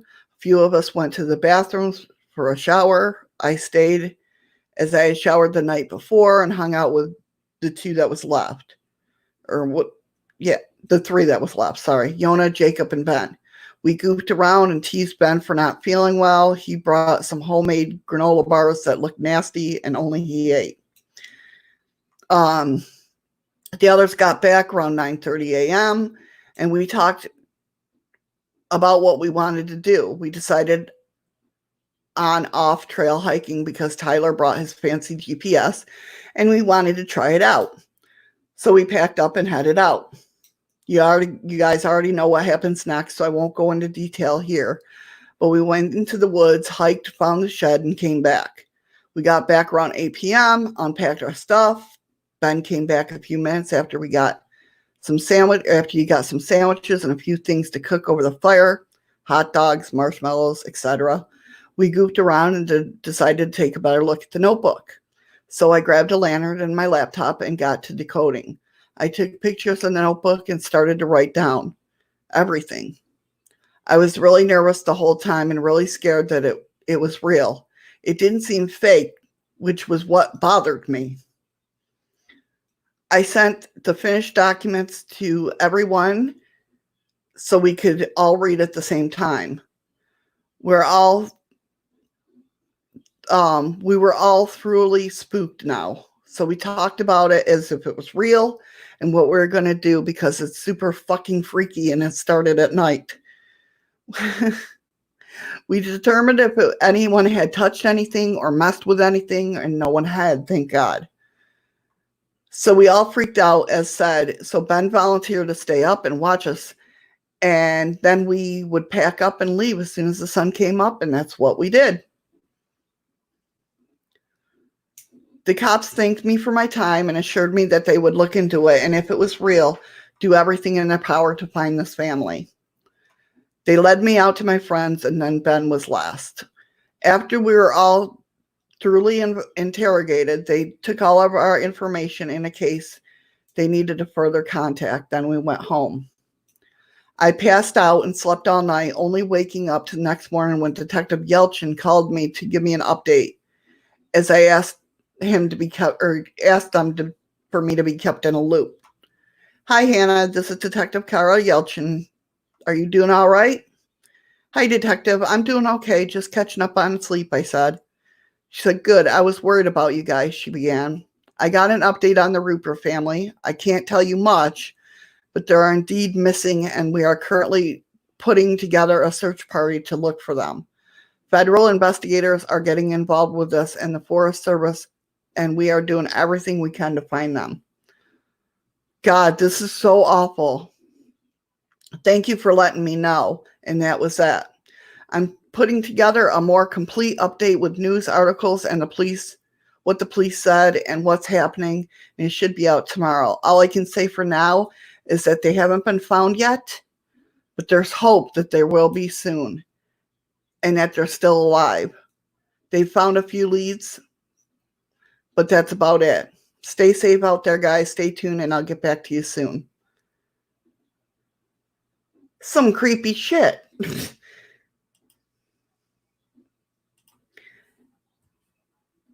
So, let us... Are you ready for the last part? Is there any questions or anything? I know, it's crazy, right, Pammy? Do you want me to read the last part, or do you want to wait till next week?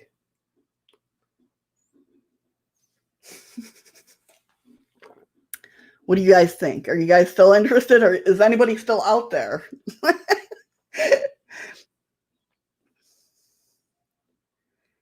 Some crazy ass shit, though.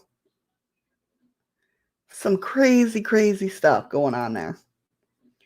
I couldn't imagine being in the middle of all this.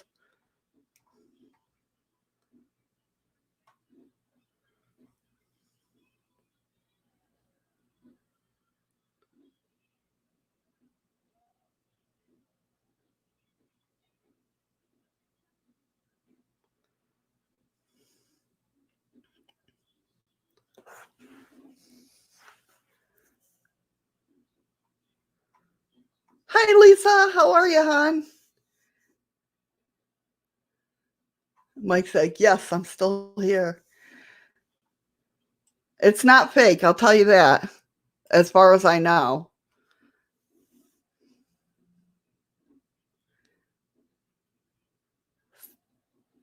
So do you want me to... More, please, if you have the stories. Okay. All right. So this is the third installment. This is the third update. And as far as I know, it's the last part of it. So here we go. Hey guys, I'm so sorry it's taken me so long to update. I was recently given permission to post again without possible legal ramifications. First off, I'll give you an update on me and my friends. All of us except Eileen have returned to our respective colleges for our sophomore years. Eileen has dropped out for a semester because of this incident. Ben and I have started dating. I know some of you were a bit suspicious of him, but I can assure you he's an amazing guy and totally normal. Everyone back home has been on edge since the first events, and it's only gotten worse. Several families have moved, and my parents are greatly considering doing the same, especially after what's happened recently. So, anyway, 2 weeks after my last post, the active search for the Ruperts was called off, but the investigation is still ongoing. The cops and the feds searched every square inch of those woods out for a 10-mile radius and found a few disturbing things, but no sign of the family. They found an older car abandoned around 4 miles north of the spot where they disappeared, well off the road and in a strange place.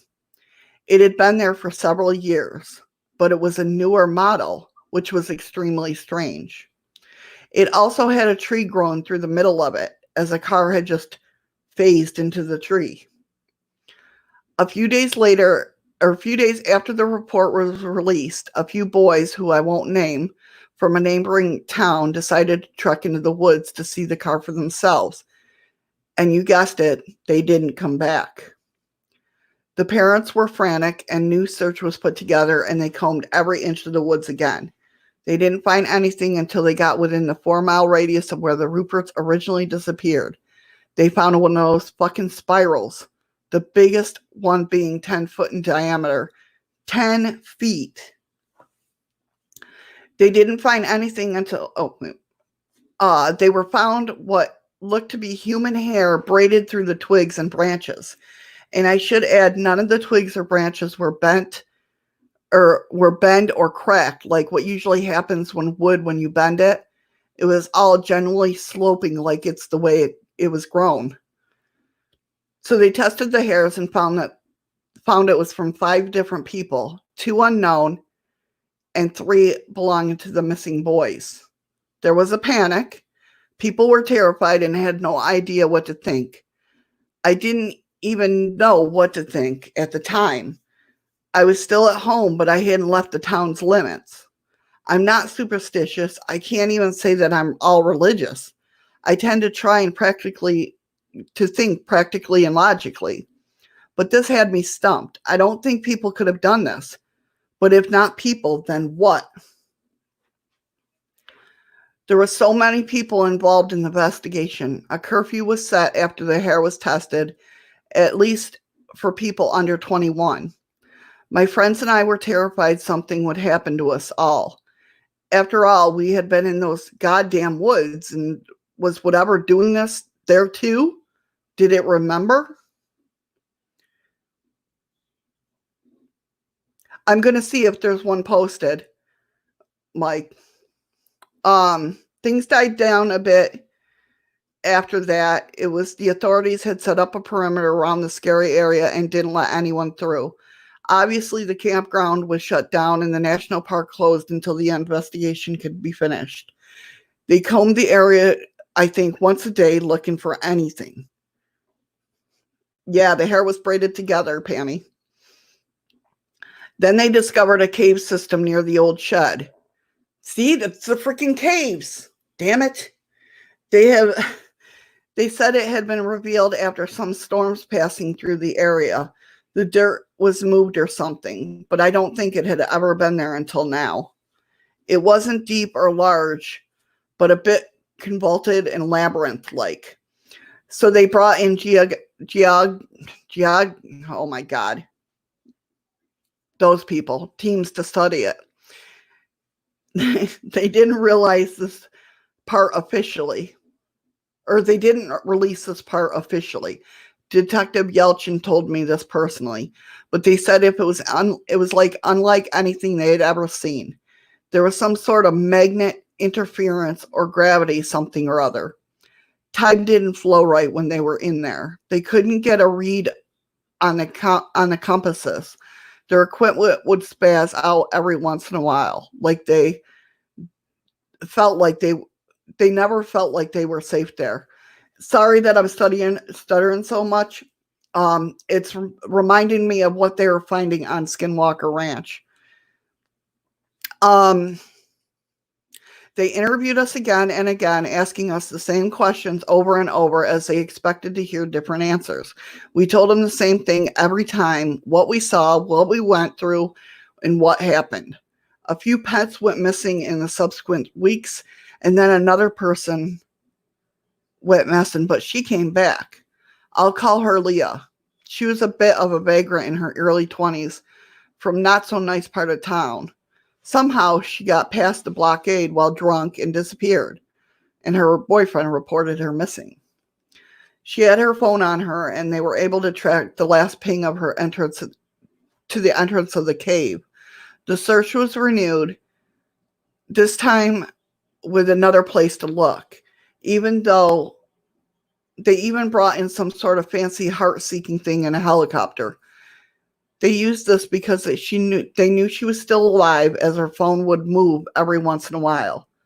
At least that's what I was told. They were able to see everything from bears to chipmunks. They live streamed this, which is kind of cool, as we saw a mother bear and her cubs and a bunch more wildlife. But basically, and a few cold spots they tried not to mention. Basically, they didn't pick up a single human being other than the officers in the search. Then 33 hours after the last ping, they found her. And I don't fucking know how. She just appeared 50-some feet up in an old oak tree. 1 minute there was no heat signatures, another, there she was. This can't be real. I mean, really. I don't, yeah, I know. It's so wild, Mike. Aspects of different kinds of, it could be those, yeah, I agree. I agree. God damn, but I read, or I skimmed, and nothing led me to believe that, I don't know. We'll just keep reading. Then 33 is after, 33 is hour after the last ping, they found her. We all saw it. It was recorded and played on local news over and over again. I'm going to find this freaking news channel. Nothing and then something.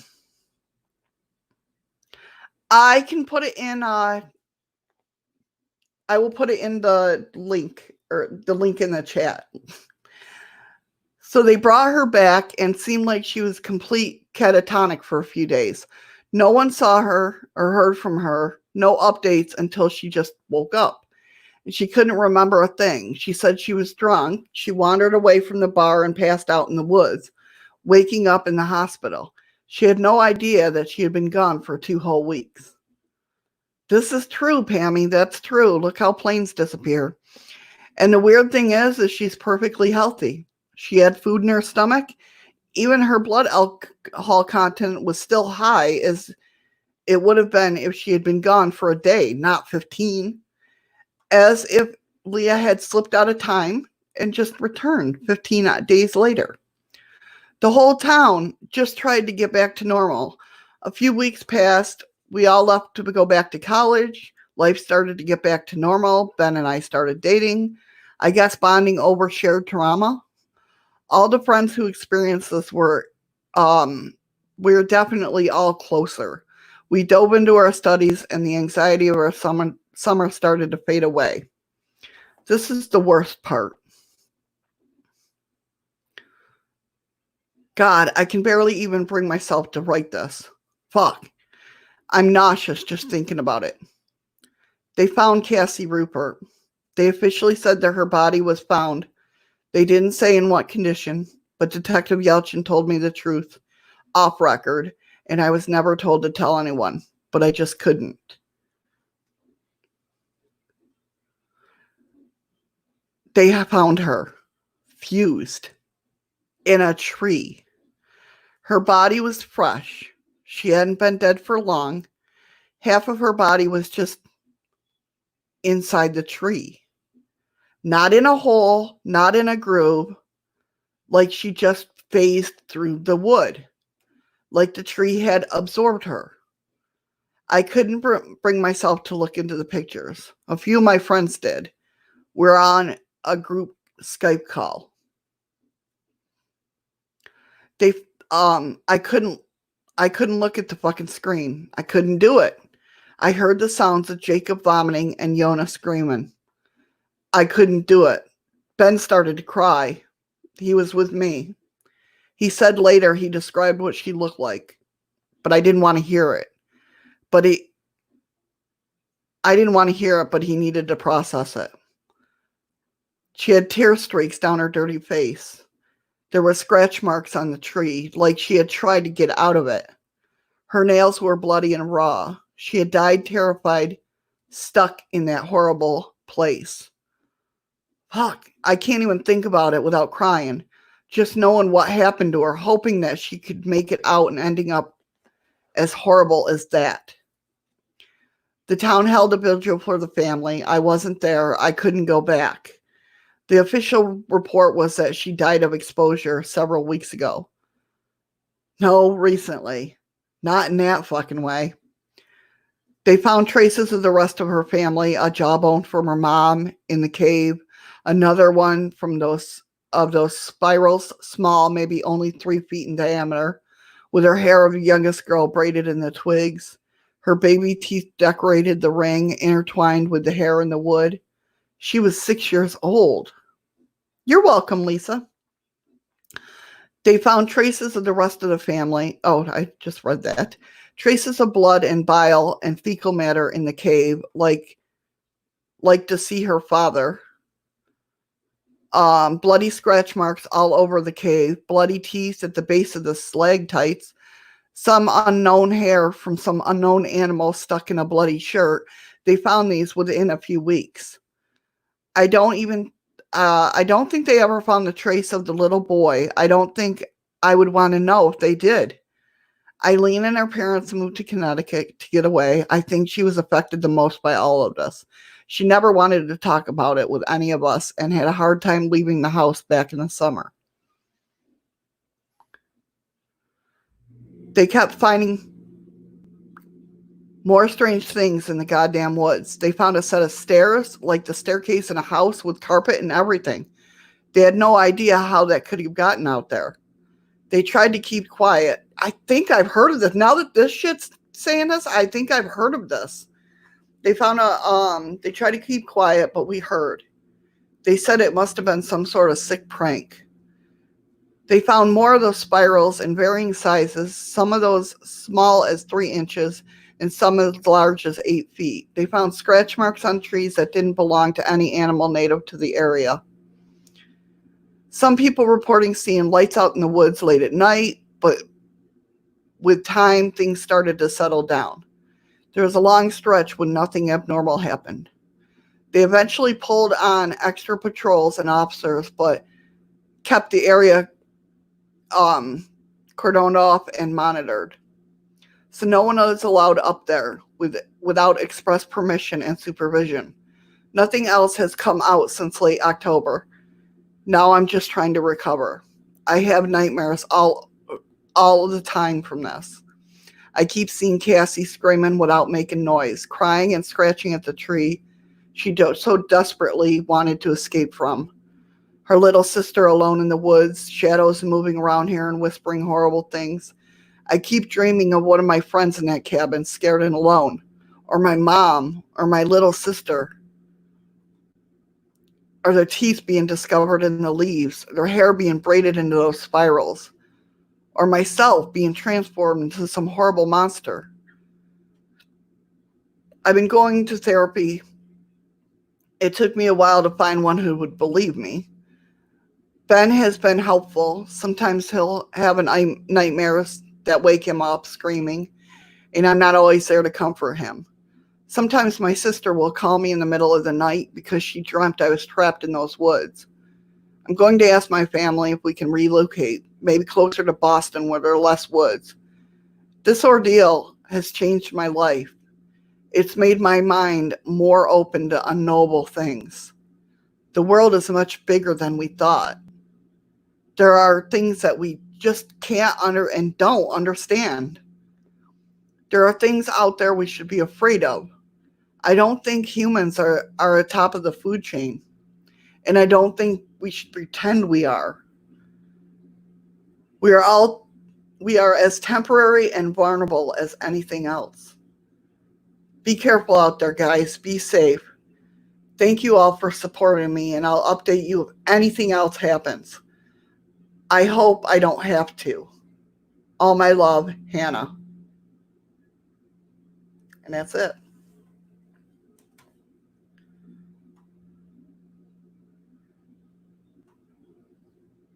Yeah, see? Tree cutters found things inside of trees, young as if they hatched.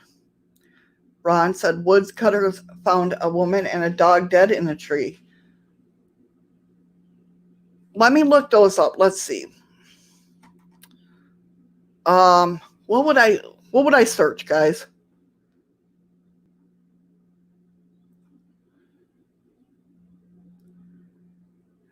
I've heard that, Mike. I've heard that. Um, yeah, Bigfoot and Dogman. I don't think Bigfoot is a bad dude, though. Dogman might be. That's a little different. Um, don't talk about them, and they don't know. And they're yeah. Oh yeah, I agree. I agree, Mike. There's a lot of shit out there that we don't freaking know about. And I mean, what the hell would I search? Missing family, Massachusetts?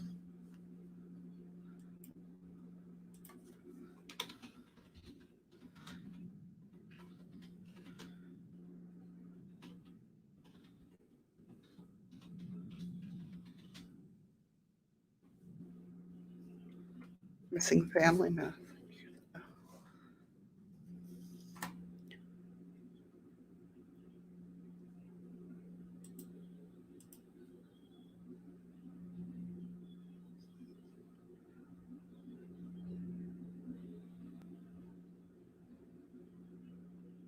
I wish I had the real names.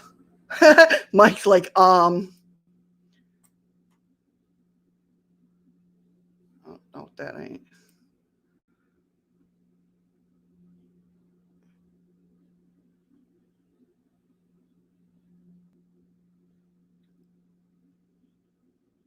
Oh, that's okay, Mary.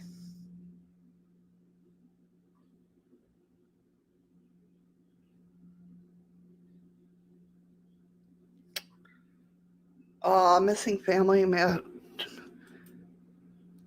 Woods, notebook. I really. Oh, don't tell me that because if they, oh, okay, no. I was like, the first thing that came up was Framingham police. I'm like, I lived in Framingham. That's not cool. It's all right, Lisa. It's no worries.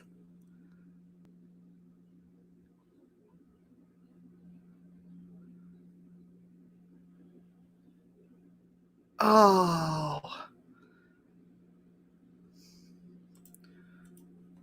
well, there's another link to the story.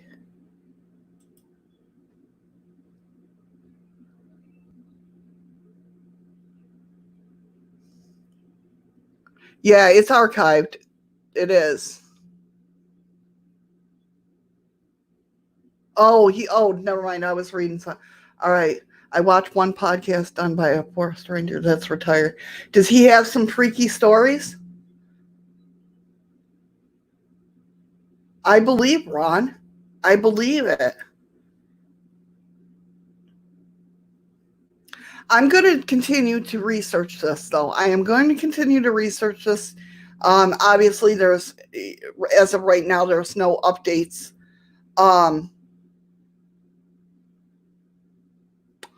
I am going to try and figure this out and see where it was and see where everything's located. Um, yeah, I know it's because I was searching for something. Um, let me make sure this is. Excuse me. Sorry, guys.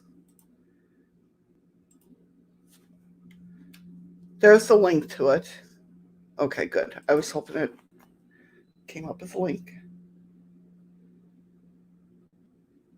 Yes, I've heard about staircases in forests.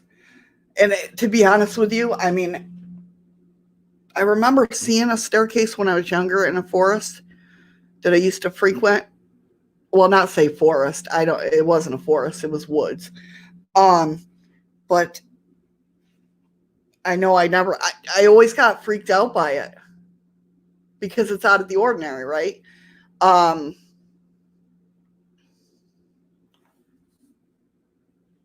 I'm waiting for this thing to load, if it's ever going to load. Okay, this is just another link to her story.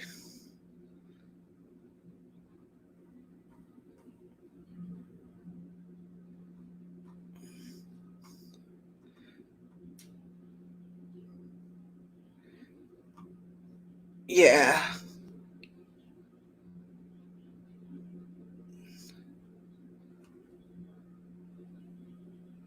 Um,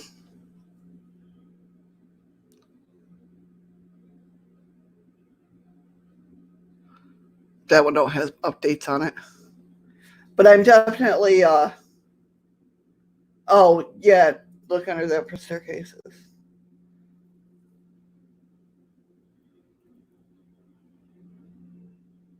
Yeah, that's how it felt too, Pammy. Was like when I was around it, I remember the staircase and I remember it just felt weird. It felt weird. You know, you get that chill, but I don't know if that was the air around or if it was me feeling weird because it was out of the ordinary. Like it didn't fit there. You know what I mean? And I'm not talking about anybody else's but mine perspective.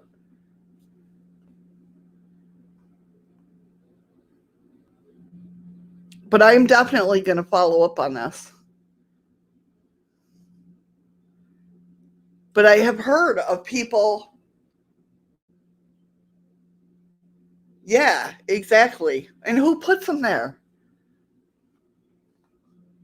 Who puts them there? And I would think that you would find if it was to a house or something.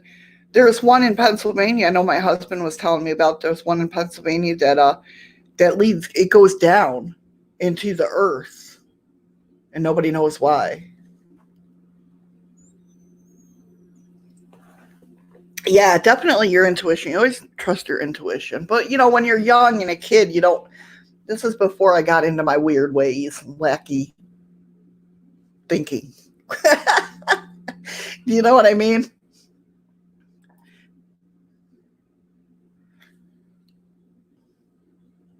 Yeah, exactly. Exactly.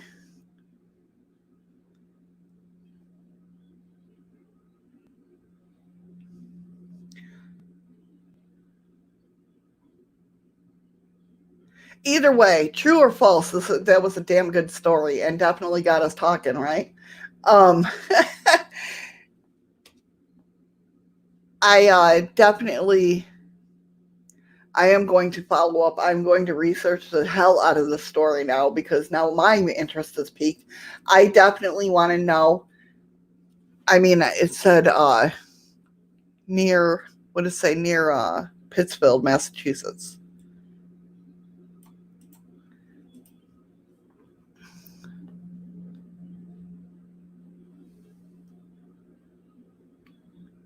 Yeah,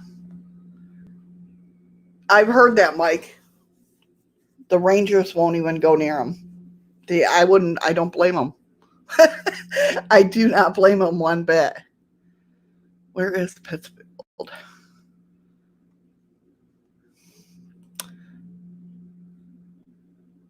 I've lived in or not Pittsfield. No, I've lived in Framingham and Medway. That's all I know about. I mean, I know where like Worcester is and stuff like that, but I was going to move to Dorchester. Oh, that's near New York. That's right on the New York border. Oh, okay.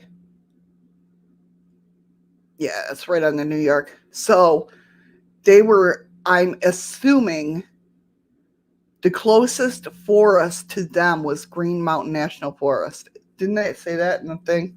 I have to go through the story again and really get the details, and I'm going to write them all down, and I'm going to search for this freaking thing because I really want to know. If she was asking them to go to Boston, man, that's all across the street, or all across the street, all across the. They got me, Ron. Damn it! Thank you for the ice cream. I appreciate it. I do, I do, I do. Yeah, I do watch that, Lisa. I do watch that. Or I listen to that too. I think I listen to the podcast. But yeah, if she was traveling, I'll show you guys. I mean, if she was talking about moving to Boston, that's like moving her whole life. And the reason I say that is because of the fact here's this, right? Over here is Boston. I mean, that's the whole state.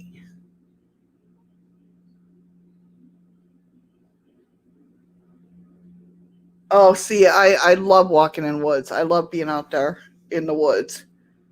Um, Woods don't scare me. Bigfoot don't scare me, to be honest with you. Although I cannot say how I would react if I came in contact with a Bigfoot. So don't go, you know what I mean?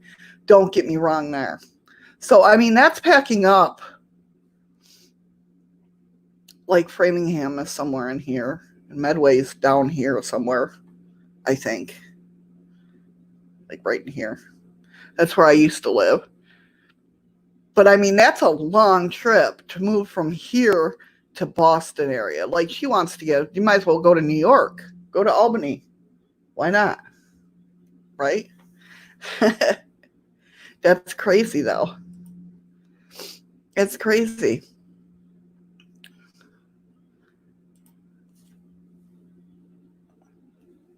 All right, guys. I think I'm going to end it today for that. I hope you guys enjoyed the stream. I hopefully hope you liked it. Definitely a cool freaking story. I mean, creepy, don't get me wrong, creepy. But I wanted to share that guys with you, share that story with you guys because I thought it was pretty freaking wild. And I'm definitely going to follow up with it. Definitely. I'm going to research the hell out of it. Do you guys enjoy these stories? Because I was going to start doing like a 3-hour segment where, you know, of course, the first segment will be like, you know, me welcoming you guys and seeing how you guys are doing for the week or the day or whatnot, you know, like we normally do. And then segment 2 would be a bunch of these stories. And then segment 3, you can call in. I know, Blue. I know. I know. I feel bad. I couldn't imagine being that girl. I really, you know, Cassie, I couldn't imagine being that 14-year-old. Yeah, you like this type? All right, so I'll start doing it like that. I think I'm going to do the Monday, Wednesday, and Friday like this. Like, I'm going to do, you know, Monday will still be paranormal, but it's going to be like paranormal stories. Do you know what I mean? I do have a call-in number now. See, I got that all set with the call-in number. That's the Shadows of the Moon show. You won't reach me at. Oh, Ron. Thank you so much, hon. I appreciate that so much. You're awesome. Thank you, Shadows. You're doing a great job. Oh, I love you, hon. Thank you so much. But yeah, so that's just Shadows of the Moon. You're not going to get a hold of me. Like, you know, that's my Skype number. So I'm going to have people calling in. And why did I do that? No. And everything where I just want, you know, everybody to be more involved. Of course, I'll share the link so you guys can come up and talk about it. But I think I want to fit everything in. You know what I mean? People don't realize, sorry, they're washing clothes down there and all I can smell is bleach. Which is okay because as long as I don't have to do it, right? But yeah, I think, you know, we'll do paranormal stories or whatnot. And then, you know, What If Wednesdays, we'll do stories like this. And of course, alien and UFO stories and conspiracy theory stories and stuff like that. And then Friday, we'll still keep going with the Freaky News Friday. So I hope everybody enjoyed today, and I think, yeah, that sounds good to you guys. I'm glad you guys enjoyed the stories. I really am. And I'm glad you guys hung out with me. I thank you so much for hanging out with me. You guys are awesome, as always. Let me go ahead and run the credits here. See if they run. There they go. Look at that. I'm getting better, guys. Getting better. Now I just have to record my ending thing, you know. But I thank you guys all for being here. And as always, yay! Thank you for the ice cream, Ron. You are awesome. As always, don't forget that if you don't catch the live shows, that's quite all right. I also do podcasts, so the show will be on my podcast, which is the same name, Shadows of the Moon. And you can find it anywhere that you listen to your favorite podcasts. All right, with that being said, I hope you all have a great day. Tomorrow is Thursday, which is game day. Come have some fun and play some games. And I got to write down the games so you guys can tell me which ones you want to play. But we'll figure that out tomorrow. With that being said, you guys have an awesome day. Take care. Be safe. And yeah, Mike, be spooky. That's right. Yeah, Lisa, it is. It's crazy. It's crazy. All right, guys. I love you. Much love. And I'll see you tomorrow. Take care, everyone.